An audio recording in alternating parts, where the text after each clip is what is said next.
Olá, gente, tudo bem?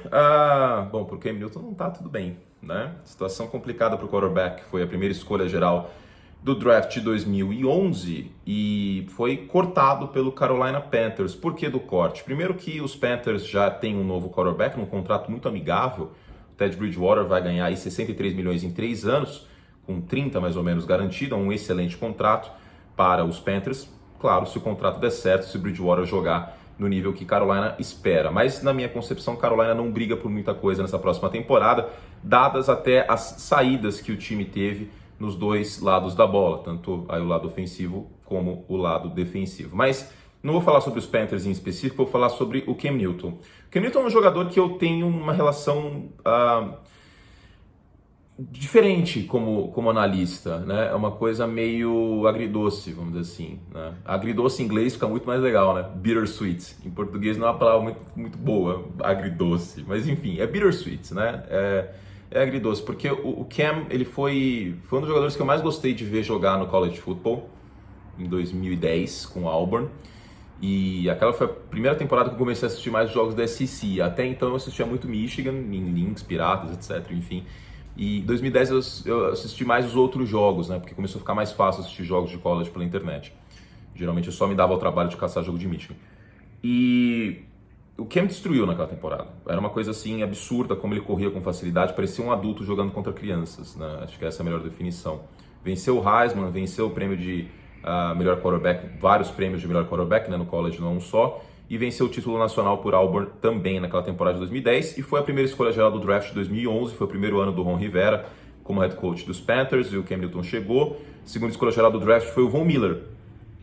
Algumas temporadas depois, né, 4 temporadas depois, em 2015, esses dois se enfrentaram no Super Bowl e o Von Miller levou a melhor, inclusive naquela cena icônica dele forçando o fumble e o Cam Newton não mergulhando para buscar a bola, né? O Cam Newton ficando meio paralisado assim depois do fumble.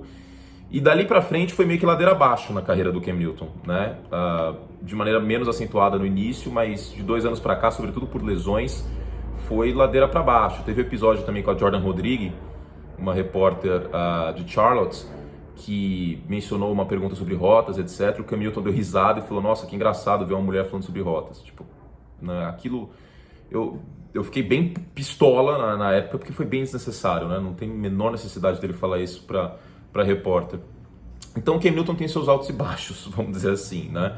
Mas em 2015 ele foi uma peça muito importante, né? Porque se você pegar o retrospecto, são poucos quarterbacks negros que chegam ao Super Bowl, que têm a oportunidade de virar um quarterback no nível profissional. Muitos mudam de posição. Vou dar um exemplo: o Terrell Pryor, né? Ele mudou de posição, ele era quarterback, virou wide receiver.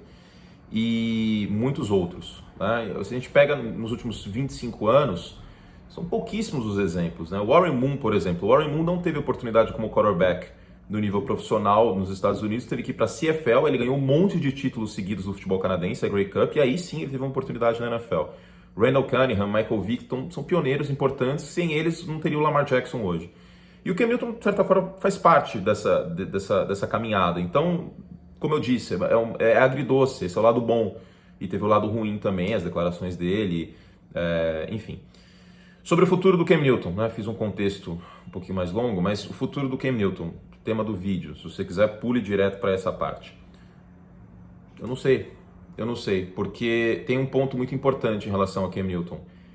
Exames físicos, né? Reza a lenda que ele fez um exame na segunda-feira, que está saudável, mas as equipes precisam fazer os exames com a equipe delas, né? Com a equipe médica delas. E não está dando para viajar, por conta da Covid-19, né? O coronavírus. Então, existe uma possibilidade muito forte do Cam Newton ficar no mercado, pelo menos até o draft. E para piorar a situação, se passar do draft, aliás, é ainda mais complicado. Por quê? Quais times eu vejo com possibilidade para o Cam Newton? Um é o New England Patriots, mas os Patriots teriam que fazer um malabarismo contábil para acomodar um potencial contrato do Cam Newton de, sei lá, 18 milhões de dólares para 2020. Teria que cortar ou trocar o Donta Hightower e cortar o Mohamed Sanu, pelo menos, né? Para começar a conversar, tem que cortar esses dois, porque os Patriots têm 3 milhões de dólares, mais ou menos, no teto salarial neste momento, e 3 milhões você não consegue contratar um quarterback, né? Você precisa de 18, pelo menos, né?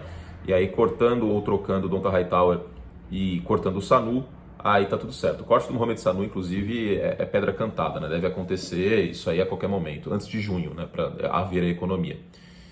Os Patriots são um destino potencial porque o Bill Belichick sempre elogiou o Cam Newton e o estilo dele, não o estilo fora de campo, né? Deixando claro que são personalidades que não batem muito, inclusive, mas dentro de campo. Outro time, Jacksonville Jaguars, né? Tem o nosso querido Gardner Minshew com seu bigode maravilhoso, mas não seria de todo mal ter o Cam Newton, né? Com um contrato, sei lá, de 2 anos, e aí coloca os dois para brigar por posição no training camp.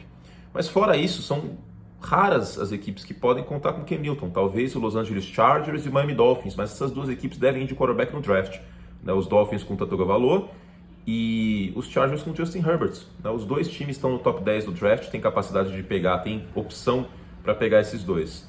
Então o mercado do Cam Newton é muito rarefeito, ele é muito escasso, né? A gente pode ter o Cam Newton aí, potencialmente até num contrato de reserva, como o Ryan Tannehill teve. Isso pode acabar acontecendo.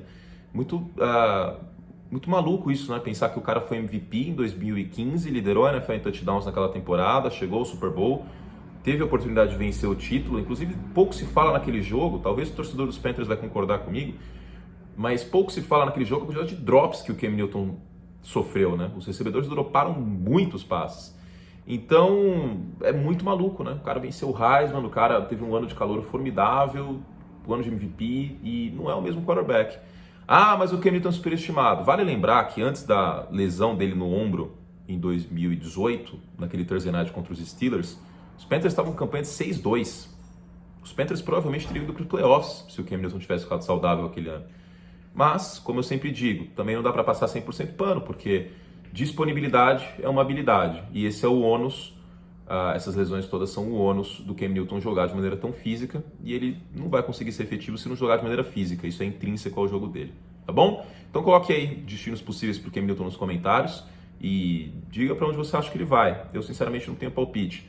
New England é uma possibilidade, mas tem que fazer as manobras contábeis para isso dar certo, tá bom? Fizemos todo o estrago que podíamos, não se esqueça de se inscrever no canal, like no vídeo, e lembrando, ontem eu fiz live de Madden, dá uma assistida lá. Beijo!